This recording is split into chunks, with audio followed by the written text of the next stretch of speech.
এই জন্য এই যে এটা যে টেম্পোরারি নাও থাকতে পারে, ঠিক আছে, কোনো স্থায়ী কোনো একটা কাজ না।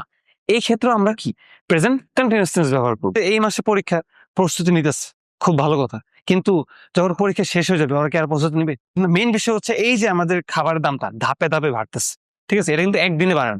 এই যে আজকে এত, কালকে আবার এত, আবার এর পরের দিন আরো বেড়ে যায়। এটা কি? এটা কিন্তু একটা চেঞ্জিং, পরিবর্তনশীল এবং ডেভেলপিং। এটা কি মানে বাড়ে কমে একটা ধারাবাহিকতা আছে। তো এই ক্ষেত্রে আমরা কি ব্যবহার করলাম? Present continuous tense. Present continuous এই টেন্সটা মানে আমরা কি বুঝি? এই টেন্সটা মানে হচ্ছে বর্তমানে যেই কাজটা এখন হইতেছে, মানে এই যে আমি যে কথা বলতেছি, এই যে কাজটা এখনই চলতেছে, এইসব ক্ষেত্রে আমরা প্রেজেন্ট কন্টিনিউয়াস টেন্স ব্যবহার করব। কিন্তু এটা কি এখানেই সীমাবদ্ধ? মানে কি এটার ব্যবহার কি শুধু এটাই? না, এটার আরো অন্যান্য ব্যবহার আছে।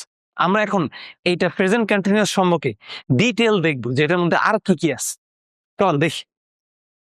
তো আচ্ছা, এখানে যাওয়ার আগে আমরা এই স্ট্রাকচারটা দেখে নিই যে প্রেজেন্ট কন্টিনিউয়াস টেন্সের স্ট্রাকচার গুলো প্রথমে সাধারণত কিরকম হয়।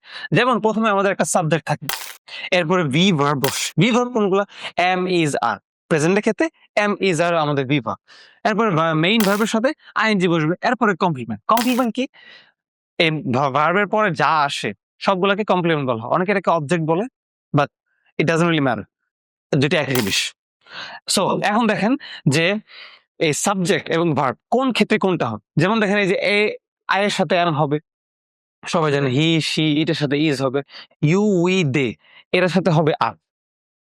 তো এখন আমরা দেখি যে কোন কোন ক্ষেত্রে প্রেজেন্ট কন্টিনিউয়াস টেন্স ব্যবহার হয়। আচ্ছা, যেমন দেখেন প্রথম ব্যবহারটা, এটা আমরা সবাই জানি যে action happening right now at the time of speaking. অর্থাৎ কাজটা এখন হইতেছে, কোন একটা কাজ এখন হইতেছে, কথা বলার at the time of speaking, মানে যে সময় কথা হচ্ছে এই সময় কাজটা হইতেছে। যেমন দেখেন আমি এখন লেকচার দিচ্ছি সবাইকে, আপনার সবাইকে পড়াচ্ছি, এই যে এটা কিন্তু এখনই হইতেছে। এটা একটা প্রেজেন্ট কন্টিনিউয়াস একটা টেন্স অথবা কাজ আমি একটা করতেছি। তো এটাই হচ্ছে এটা। তো আমরা চলুন এক্সাম্পল দেখি, তাহলে জিনিসটা আরেকটু ক্লিয়ার হবে। যেমন দেখেন they are playing football right now. এটার অর্থ কি?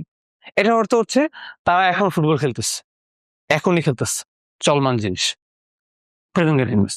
এই যে আমাদের subject they are auxiliary verb মানে ভি ভার্ব, এরপরে মেইন ভার্বের সাথে আইএনজি, তারপরে বাকি যাওয়ার। আরেকটা এক্সাম্পল দেখি আমরা, the teacher is teaching right now. The teacher is teaching right now অর্থাৎ শিক্ষক এখন পড়াচ্ছে, এই যে এখনই পড়াইতেছে। তো এই ক্ষেত্রে আমরা কি ব্যবহার করলাম? Present continuous tense. তো এই গেল কি আমাদের একটা ব্যবহার। এখন আমরা দেখি হচ্ছে যেটা নিয়ে হচ্ছে হয়তো অনেকে জানেন না, আমরা এখন ওই ব্যবহারগুলো দেখি। যেমন দেখেন টেম্পোরারি অ্যাকশনস। টেম্পোরারি অ্যাকশন মানে ক্ষণস্থায়ী কোনো কাজ। তো দেখি এটা কি। যেমন এক্সাম্পল দেখি, he is staying with his uncle. সে তার চাচার সাথে থাকতেছে অথবা বসবাস করতেছে। তো চাচার সাথে এখন থাকতেছে, পরবর্তীতে সে নাও থাকতে পারে। এই জন্য এই যে এটা যে টেম্পোরারি নাও থাকতে পারে, ঠিক আছে, কোনো স্থায়ী কোনো একটা কাজ না। এই ক্ষেত্রে আমরা কি প্রেজেন্ট কন্টিনিউয়াস টেন্স ব্যবহার করব। আরেকটা এক্সাম্পল দেখি, we are preparing for the exam this month. আমরা এই মাসে পরীক্ষার জন্য প্রস্তুতি নিচ্ছি। এই দেখেন প্রস্তুতি, এই মাসে পরীক্ষা প্রস্তুতি নিতেছে, খুব ভালো কথা, কিন্তু যখন পরীক্ষা শেষ হয়ে যাবে ওরা কি আর প্রস্তুতি নিবে? না। এটাও তাহলে কি একটা ক্ষণস্থায়ী অ্যাকশন, টেম্পোরারি অ্যাকশন। এই ক্ষেত্রে আমরা কি ব্যবহার করলাম? Present continuous tense. এই যে আমাদের স্ট্রাকচার, উই প্রথমে আসলো, যেহেতু এখানে উই আছে প্লুরাল সাবজেক্ট, তো আমাদের ভার্ব আসলো আর, এরপরে মেইন ভার্বের সাথে আইএনজি যোগ, এরপরে বাকি যা আসছে। তো আমরা দুইটা ব্যবহার দেখে হলো, এখন আমরা লাস্ট ব্যবহারটা দেখি। এটা কি? যেমন চেঞ্জিং অর ডেভেলপিং সিচুয়েশনস। যেই সিচুয়েশন গুলা, অবস্থাগুলা চেঞ্জ হয় অথবা চেঞ্জ হয় বলতে পরিবর্তন হয়, আর ডেভেলপ মানে কি? উন্নত হয়। মানে এটা এক জায়গায় স্টিল থাকে না, এটা পরিবর্তন হতে থাকে। আচ্ছা এক্সাম্পল দেখি, তাহলে আর কোন কনফিউশন থাকবে না। যেমন ফুড প্রাইসেস আর ইনক্রিজিং। ফুড প্রাইসেস আর ইনক্রিজিং তার মানে কি? খাবারের দাম বাড়তেছে।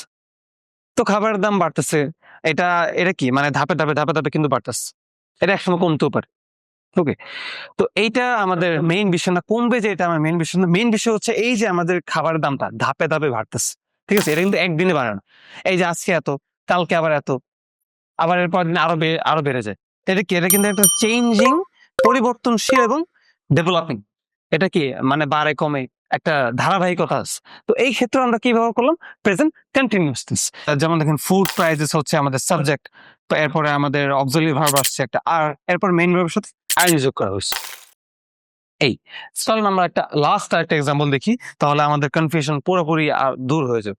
যেমন দেখেন, the weather is getting colder. The weather is getting colder. এই ধরেন যে শীতকাল যখন শুরু হয়, তখন প্রথমে কি হয়? প্রথমে শীত হালকা থাকে, আস্তে আস্তে শীত বাড়তে থাকে। তাহলে কি, তা ওই সিচুয়েশন আমরা বলতে পারি the weather is getting colder, মানে শীত আস্তে আস্তে বাড়তেছে।